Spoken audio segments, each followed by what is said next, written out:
Bonjour et bienvenue dans ce nouvel épisode sur la construction de la GT40. Une voiture que j'ai conçue en 3D et que je suis en train de fabriquer depuis un peu plus de 3 ans maintenant. Et toutes les étapes sont en vidéo dans cette playlist. Elle me plaît bien cette Peugeot 508. Je vais aller checker son historique sur le site Car Vertical, le sponsor de cette vidéo. Je renseigne la plaque d'IMAX et entrée. Ouais, qu'est-ce que je fais là? Bien le bonjour et bienvenue sur la roue Car Vertical.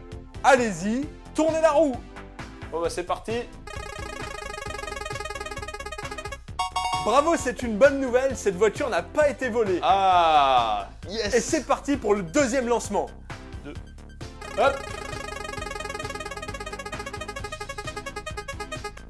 Oh, c'est une bonne nouvelle ça, la voiture a toujours été en France. C'est parti pour le troisième lancé. Allez.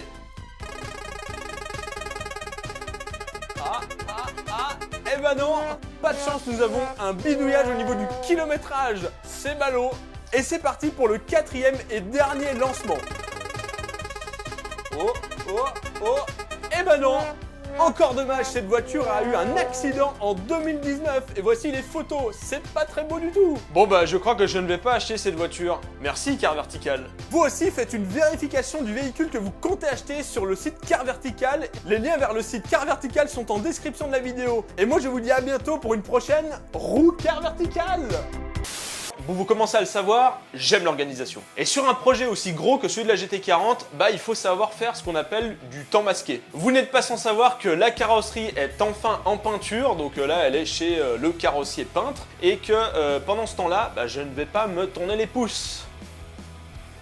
Et oui, parce que pendant que la carrosserie est en peinture, moi je vais m'occuper de finir tout ce qui est châssis, donc l'habitacle et 2-3 bidules. Ce qui fait qu'à la fin, bah, ma carrosserie sera peinte et mon châssis sera prêt à l'accueillir, donc après il n'y aura plus qu'à faire. Et là, la GT40 sera normalement terminée. C'est théorique, bien sûr, c'est théorique. En parlant de peinture, je vous réserve un petit indice concernant le choix de la couleur de la voiture, donc restez bien jusqu'à la fin de la vidéo. Allez, c'est parti!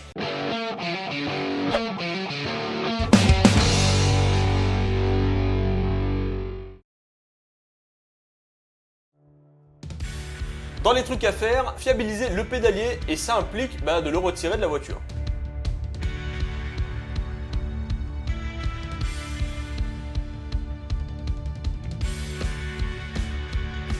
Pour plus de solidité au niveau du support de pédalier, j'ai décidé de rajouter une vis de chaque côté. C'était pas forcément nécessaire, ça aurait pu tenir, mais psychologiquement, c'était mieux que je le fasse quand même. Non, parce que t'imagines bien que si tu freines et que d'un coup, le pédalier il se barre, comment dire que t'as l'air un petit peu comme un débile là. Donc j'ai décidé de faire mes petits trous et mettre mes vis, c'était pas grand chose à faire donc autant le faire.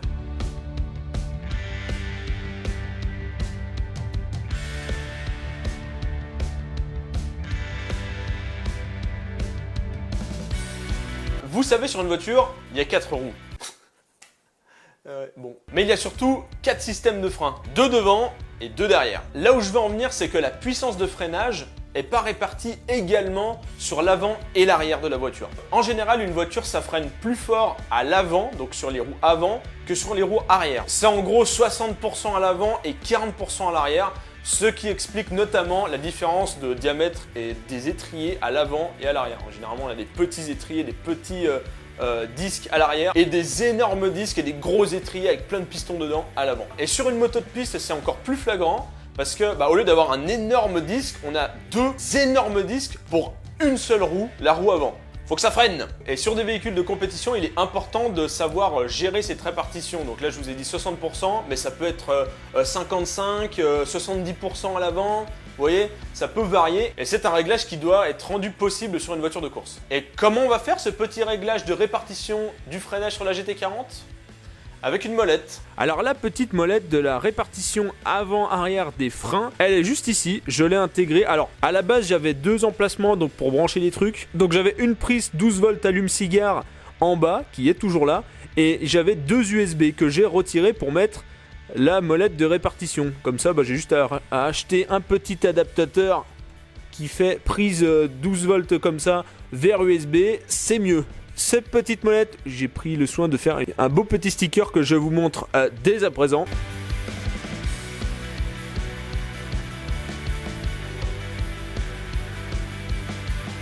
Voilà, donc cette petite molette, si on la tourne de ce sens-là, on va mettre plus de frein en rear, donc à l'arrière, et F c'est pour front. C'est dans ce sens-là, c'est tout simple. En fait, cette molette est reliée à un câble qui est relié à cette fameuse barre qui tourne. En gros, pour faire simple, cette barre qui est filetée des deux côtés est reliée au maître cylindre avant et au maître cylindre arrière. Si la barre est bien centrée, on a 50%, 50%. Si on la met à 60% vers l'avant par exemple, eh ben on va freiner à 60% sur l'avant et 40% sur l'arrière. C'est le principe du bras de levier en fait. Et on va rester dans les câbles avec le coupe-circuit. Vous vous êtes peut-être déjà demandé à quoi ça servait ce genre de truc sur une voiture de course. Eh bien c'est la tirette de coupe-circuit, ça permet de couper l'alimentation de la batterie avec le faisceau de la voiture. Et bien sûr c'est un dispositif de sécurité qui est souvent obligatoire. Le principe est très simple, on a un interrupteur qui permet de couper vraiment le contact de la batterie, c'est un vrai interrupteur physique. Il est très souvent situé dans l'habitacle de la voiture et il est actionné avec un quart de tour, avec une grosse clé rouge avec un trou dedans. Et la tirette qu'on tire va tout simplement, grâce à un câble, tirer sur la grosse clé et la faire tourner et faire couper le contact tout simplement. On tire et ça fait tourner la clé, ça coupe tout. Vous voyez deux câbles car j'ai décidé de mettre deux tirettes. Une à l'intérieur en face des yeux et une à l'extérieur côté portière gauche.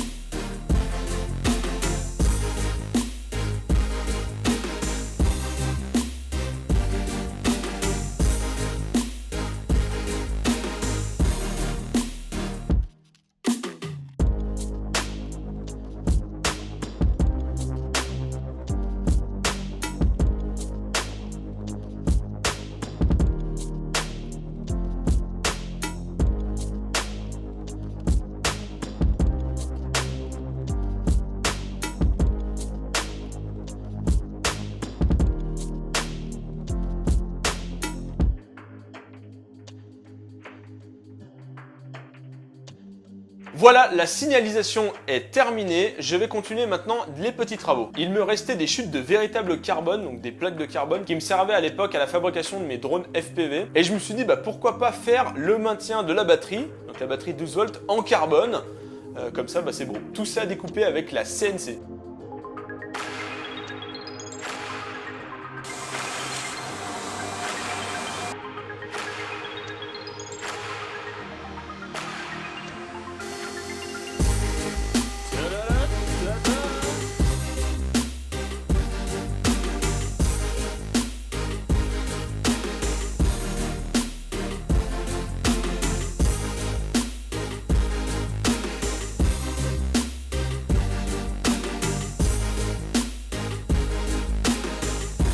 Bon, maintenant, il est temps de tout remonter sur le châssis.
Bon, je dois vous dire les amis que ça fait trop longtemps que je n'ai pas posé mon cul dans la GT40, parce qu'il n'y avait plus les sièges, parce que j'étais en train de poncer, c'était tout dégueulasse dedans. Les sièges sont propres, ils sont réinstallés. J'ai pas pu résister à la tentation. Je suis si faible.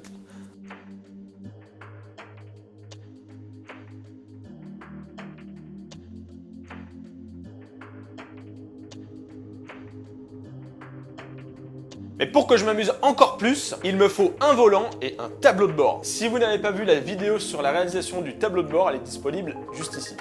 Installation à 2 obligatoire, on est maintenant sur des pièces finies, pas question de les bousiller.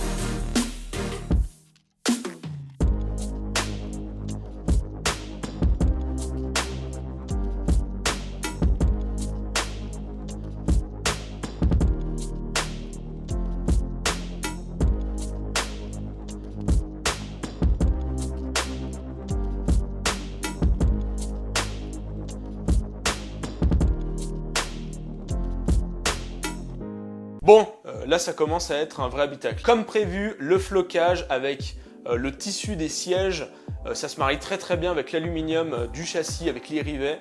Je suis très fier, ça rend super bien. Dites-moi en commentaire si vous kiffez, mais en tout cas moi je trouve que c'est tip top. C'est vraiment pile poil ce qu'il faut. J'en profite aussi pour vous inviter à me suivre sur Instagram, c'est très important. J'ai des questions à vous poser concernant la suite de l'aventure avec le prochain projet et tout, donc c'est très important pour moi.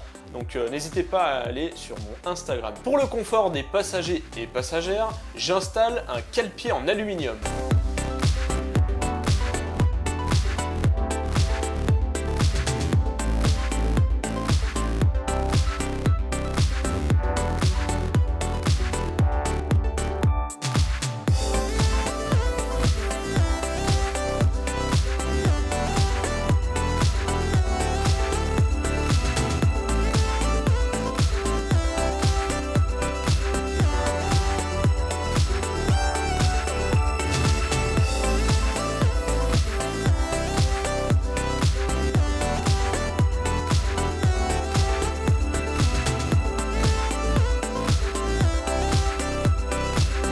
Bon les amis, il est temps d'enlever les dernières protections du châssis. C'est celles qui ont été les plus utiles pendant toute la construction de la voiture parce que j'avais tendance à m'en servir d'établi. Et puis je vais aussi remettre toutes les vis sur les trappes du capteur de niveau d'essence et ça va être magnifique.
Bon les gens, je vais changer mon volant parce que celui-ci, un 350 mm de diamètre, de taille standard, mais justement sur cette voiture, on n'a pas beaucoup de place et donc c'est préférable d'avoir un volant un peu plus petit. Et le deuxième truc, c'est que c'est un volant tulipé, donc il a cette forme-là, comme vous voyez.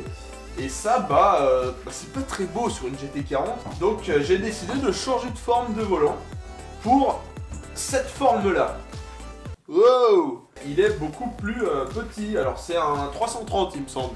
Donc on a 1 cm de moins. Et il n'est pas tulipé comme vous pouvez voir, il est plat le truc. Et ben on va essayer de l'installer.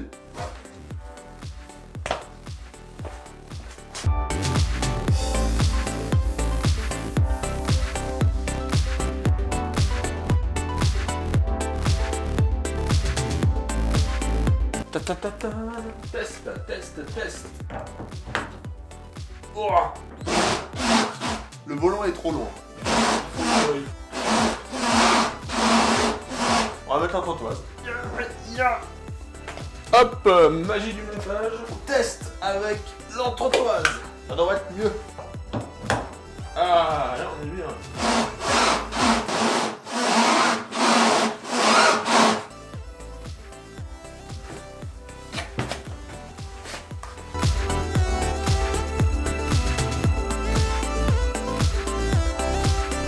Voilà un beau volant en 330 de diamètre. Par contre, cette entretoise que j'avais achetée, elle ne me plaisait pas trop. Du coup, j'en ai refait une taillée dans la masse autour. Oui,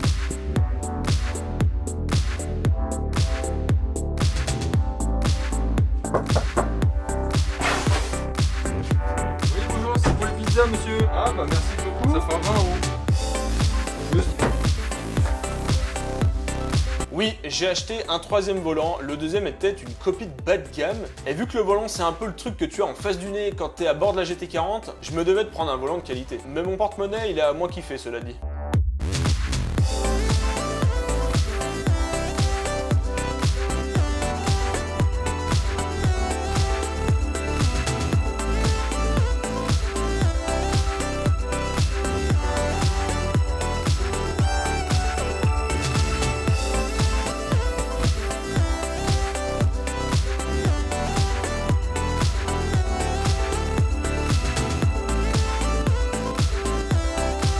L'habitacle est terminé. Ce volant tout neuf, il rend super bien, surtout avec le petit logo que Henri Ajax m'avait fabriqué. C'est vraiment la petite touche, faut que c'est propre.